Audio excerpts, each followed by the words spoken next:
Arkadaşlar şimdi abone olmayı Şimdi Minecraft'ta nasıl golem yapacağını göstereceğim. Şimdi arkadaşlar nasıl golem yapacağımızı göstereceğim. Gideceğiz sıraya. Arkadaşlar bu değil.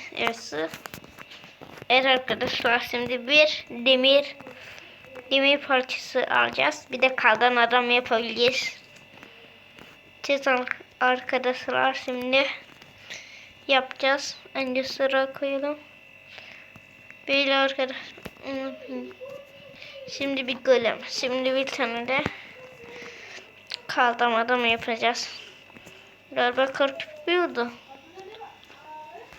Evet arkadaşlar bu bende. Kim? Hayır ama bu değil.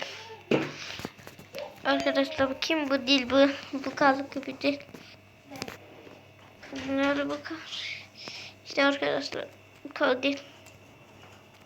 Arkadaşlar işte bu kar. Başımızın ne koyalım?